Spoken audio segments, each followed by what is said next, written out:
بسم اللہ الرحمن الرحیم۔ السلام علیکم ویورز، آج کی ویڈیو میں آپ سے ایک بہت اہم خبر شیئر کرنے جا رہی ہوں جو کہ وزارت حج و عمرہ کی طرف سے شیئر کی گئی ہے ان کی ویب سائٹ پر، کہ جو پرائیویٹ عازمین حج ہیں، یعنی کہ جنہوں نے پرائیویٹ اسکیم کے تحت حج کیا ہے، ان کے لیے ایک بہت اہم نیوز ہے۔ لیکن اس نیوز کو شیئر کرنے سے پہلے میں آپ کو بتاتی ہوں کہ پہلے 2005 سے پہلے پرائیویٹ اسکیم نہیں تھی، صرف سرکاری حج اسکیم ہوتی تھی۔ اور یہ پرائیویٹ حج اسکیم اور سرکاری حج اسکیم کا کیا فرق ہے اور یہ کب پرائیویٹ حج اسکیم کا نفاذ کیا گیا، اس کے بارے میں آپ کو بتاتی چلوں۔ پھر میں آپ کو اہم خبر بتاتی ہوں کہ پاکستان کے قیام سے لے کر 2005 تک مختلف انداز میں سرکاری حج اسکیم کے تحت ہی فریضہ حج کی ادائیگی ہوتی چلی آ رہی تھی۔ سرکاری حج اسکیم میں اسپانسرشپ اسکیم کا خاصا عمل دخل رہا تھا۔ یعنی اسپانسرشپ اسکیم یہ ہے کہ جو بیرون ملک افراد ہیں وہ اپنے عزیز و اقارب کا حج اسپانسر کرتے، اور اس اسکیم کے تحت پاکستان کو زر مبادلہ بھی مل جاتا تھا، یعنی باہر سے رقم آتی تھی اور وہ زر مبادلہ بھی پاکستان کو مل جاتا تھا، اور یہاں کے جو ان کے عزیز و اقارب ہیں وہ حج کی سعادت بھی حاصل کر لیتے تھے۔ اس کے بعد وزارت مذہبی امور نے گرین، وائٹ، بلو کیٹیگری متعارف کروائی۔ یہ بھی سرکاری حج اسکیم کی اقسام میں شامل تھیں۔ یہ صرف پیکیج کی رقم کا فرق نہیں تھا، بلکہ کیٹیگری بنانے کی تاریخ بھی۔ عمارتیں جو تھیں جو کہ سعودی عرب میں دی جاتی تھیں، ان کا جو حرم سے فاصلہ تھا اس کے اوپر یہ کیٹیگری جو تھیں وہ ڈیپینڈ کرتی تھیں، اور یعنی کہ جو نزدیک ہوتی تھیں ان کو اور نام دیا گیا تھا، گرین، وائٹ اور بلو کیٹیگری تھی، اور ان کا جو انحصار تھا وہ حرم سے دوری پر تھا، یعنی جو عمارتیں ہیں ان کی حرم سے دوری پر تھا۔ پھر 2004 تک تو سرکاری حج اسکیمیں مختلف انداز میں پاکستان میں رائج رہی۔ 1990 سے پہلے جو حج کرنے والے ہیں، اگر آپ ان سے پوچھیں تو حج اور طرح کا تھا، یعنی کہ سہولتیں اور طرح کی تھیں۔ پھر 1995 تک حج کرنے والے، اور پھر 2000 تک حج کرنے والے اگر ان کو کہا جائے، اور پھر اگر 2013 سے پہلے حج کرنے والوں سے کہا جائے، تو وہ جو حجاز مقدس گئے ہیں انہیں ہر معاملے میں زمین آسمان کا فرق نظر آتا ہے آج کے مقابلے میں۔ مینا، عرفات، مزدلفہ میں جن چیزوں کا تصور بھی نہیں کیا جا سکتا تھا اور جو خواب قرار دی جا سکتی تھیں، اس وقت وہ سہولیات موجود ہیں۔ 1990 تک تو یعنی کہ یہ سب خواب تھا، یعنی کہ خواب تھا کہ اتنی زیادہ سہولتیں ہوں گی حج کے موقع پر۔ 2005 تک وہ خواب جو تھا وہ تھوڑا تھوڑا تعبیر اس کو ملی، اور ناممکن تھوڑا ممکن ہو گیا۔ لیکن آج تو جو حرم پاک میں یعنی کہ مکہ مکرمہ میں اور مدینہ میں اور مینا، مزدلفہ میں جو سہولتیں عازمین حج کو دی جا رہی ہیں، ان کا مقابلہ خاص طور پر 90 کی دہائی سے پہلے کے جن افراد نے حج کیا وہ بتا سکتے ہیں کہ وہ ممکن ہی نہیں ہے مقابلہ کرنا، یعنی کہ حج بہت مشکل قرار دیا جاتا تھا پہلے کے زمانے میں، اور حج کو خاص طور پر 60 سے 80 سال کے افراد کے ساتھ منسوب کیا جاتا تھا کہ جب اماں ابا دنیاوی کام، سرکاری ملازمت وغیرہ سے فارغ ہو جائیں، بچوں کی شادیاں کر لیں، گھر بنانے کی ذمہ داری سے سبکدوش ہو جائیں، تو پھر بچے فیصلہ دیتے تھے کہ اب اماں ابا حج پر جائیں گے۔ پہلے دور میں خاص طور پر 2000 سے پہلے کہ سرکاری حج کی جو خواری ہوتی تھی، آزمائشیں ہوتی تھیں، اس میں سے پرانے لوگ بہت زیادہ واقف ہیں۔ سن 2000 کے بعد سعودی حکومت کی وزارت حج نے خادمین حرمین شریفین کے خصوصی دلچسپی کے بعد سہولیات کی فراہمی کا آغاز کیا۔ پوری دنیا کی طرح سرکاری حج اسکیم کے بعد پرائیویٹ حج اسکیم کا دیگر ممالک کی طرح پاکستان میں بھی آغاز کیا گیا۔ پرائیویٹ حج اسکیم کا فلسفہ جو شروع دن سے سامنے آیا وہ یہی تھا کہ مرضی کا پیکیج، مرضی کی سہولیات کے ساتھ۔ پرائیویٹ حج اسکیم صرف پاکستان میں ہی شروع نہیں ہوئی تھی، دیگر ممالک کے بعد ہمارے ملک میں اس کا آغاز ہوا، اور پھر اس اسکیم کے اثرات بہت زیادہ مرتب ہوئے، اور نوجوان نسل کو بھی ترغیب ملی کہ ان میں جذبہ پیدا ہوا کہ وہ بھی حج کر سکتے ہیں، ورنہ پہلے تو حج صرف بزرگ کرتے تھے، اور حج زندگی میں چونکہ صرف ایک بار فرض ہے، اور وہ بھی صاحب استطاعت پر، اور بزرگ جب دنیاوی ذمہ داریوں سے عہدہ برا ہو جاتے تھے تو وہ سارے خاندان کی طرف سے فریضہ حج ادا کر لیتے تھے۔ جب سے پرائیویٹ حج اسکیمیں آئی ہیں تب سے مینا، عرفات اور مزدلفہ میں جو سہولیات ہیں ان میں ایک انقلاب آ گیا، کیونکہ پرائیویٹ حج اسکیم کا اس میں بہت زیادہ عمل دخل ہے، اس بات سے تو انکار ممکن ہی نہیں ہے۔ وہاں پر بھی جو کیٹیگریز ہیں اور جو سہولیات پرووائڈ کی گئی ہیں سرکاری حج کی نسبت پرائیویٹ حج اسکیم میں دونوں کی سہولیات کا بہت زیادہ فرق ہے۔ کیونکہ ان دونوں کی جو رقم ہے اس کا بھی فرق ہے، اور میں آپ کو جیسے کہ پہلے بھی بتا چکی ہوں کہ حج صاحب استطاعت پر ہی فرض ہے۔ تو اس سلسلے میں یہ بات عرض کرتی چلوں کہ اگر کوئی اپنے لیے زیادہ سہولیات افورڈ کرتا ہے تو چونکہ حج تو صاحب استطاعت پر ہی فرض ہے تو وہ افورڈ کر لے، لیکن اس میں آرگنائزرز کا یہ بہت بڑی رسپانسبلٹی ہے کہ وہ جتنے پیسے چارج کر رہے ہیں وہ اس کے مطابق انہیں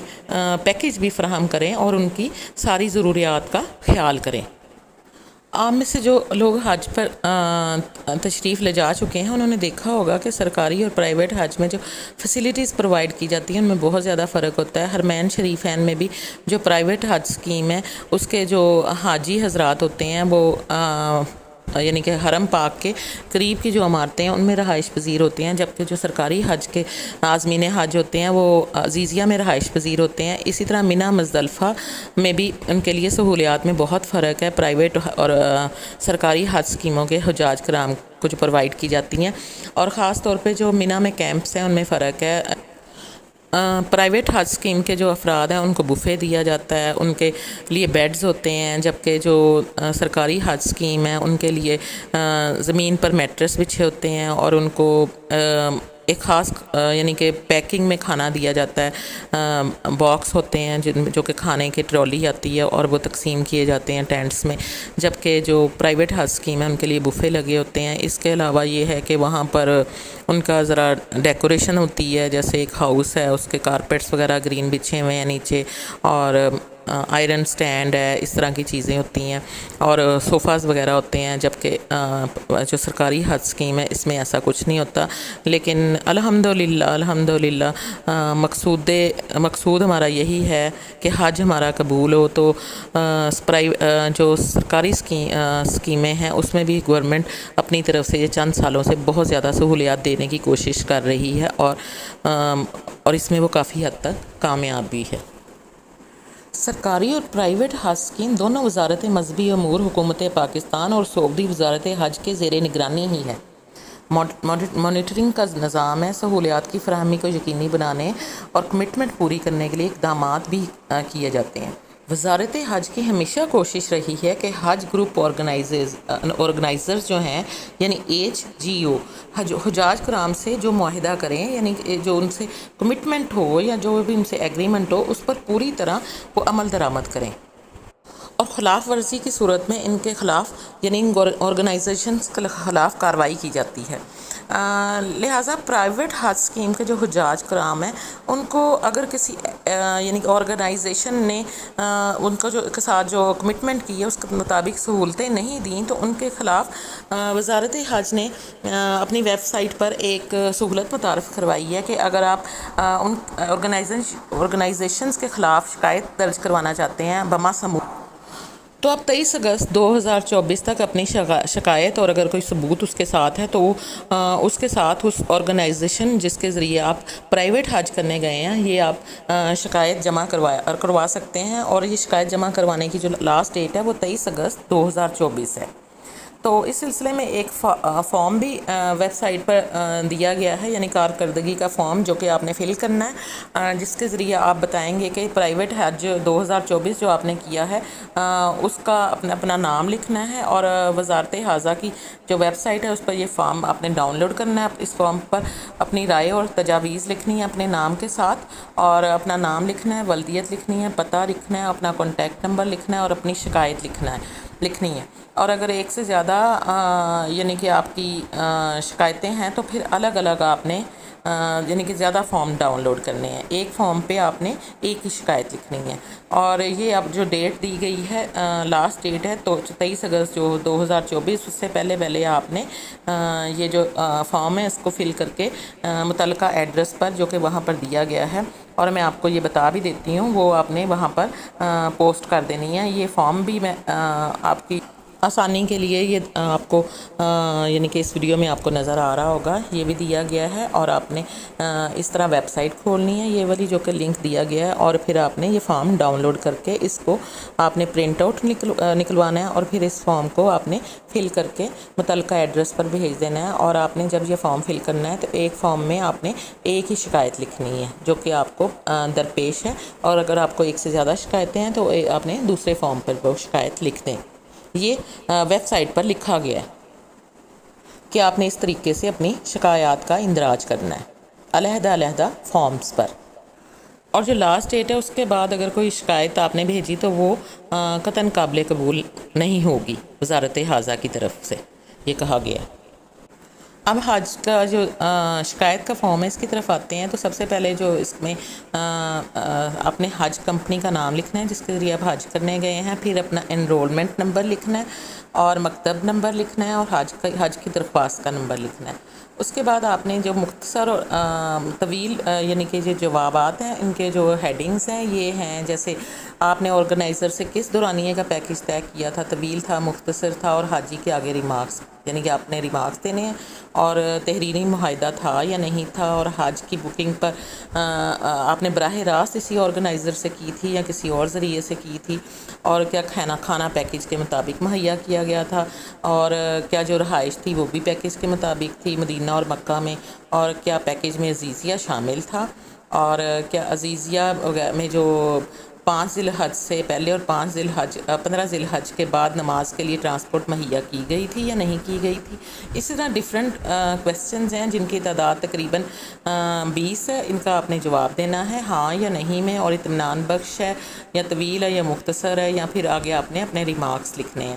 اور اس کے علاوہ آپ نے مجموعی طور پر جو تبصرہ ہے، مجموعی طور پر آپ کا جو ایکسپیرینس ہے وہ بھی لکھنا ہے. اس کے بعد آپ نے اپنا نام لکھنا ہے، اپنا ایڈریس لکھنا ہے، ولدیت لکھنی ہے اینڈ پر، اور آپ نے اپنا دستخط کرنے ہیں یا پھر آپ نے سگنیچر کرنے ہیں، اور اپنا موبائل فون اور ٹیلی فون نمبر وغیرہ جو اگر PTCL بھی ہے تو وہ بھی آپ دے دیجئے گا. اور اس کے بعد یہ ہر طرح سے آپ نے یہ فارم مکمل کر کے یہ نیچے ایڈریس دیا گیا ہے، سیکشن آفیسر مانیٹرنگ، وزارت مذہبی امور و بین المذاہب ہم آہنگی، کمرہ number 13، first floor, TUV، Kohsar block, new Pak secretariat, Shahrah Dastoor, اسلام آباد. یہاں پر آپ نے یہ انویلپ میں ڈال کر یہ جو اپنا فارم ہے اس کو آپ نے متعلقہ اس ایڈریس پر جو کہ میں نے آپ کو بتایا ہے، جو کہ فارم کے اینڈ پہ دیا گیا ہے، اس پر آپ نے پوسٹ کر دینا ہے. اور یہ 23 اگست سے پہلے آپ نے یہ فارم پوسٹ کر دینا ہے اگر آپ کو اپنے آرگنائزر سے، جس نے کہ آپ کا حج آرگنائزر کیا تھا، اس سے کسی بھی قسم کی شکایت ہے. تو میرے پیارے بہنوں اور بھائیوں، امید ہے میری یہ ویڈیو آپ کو پسند آئی ہوگی. اگر میری یہ ویڈیو آپ کو پسند آئی ہو تو اسے لائک کر دیجیے گا، میرے چینل کو سبسکرائب کر دیجیے گا. اللہ تعالیٰ آپ سب کو اپنے حفظ و امان میں رکھے، آپ کی باتیں قبول فرمائے اور ہم سب کی زندگیوں میں آسانیاں پیدا کرے. اجازت دیجیے، اللہ حافظ.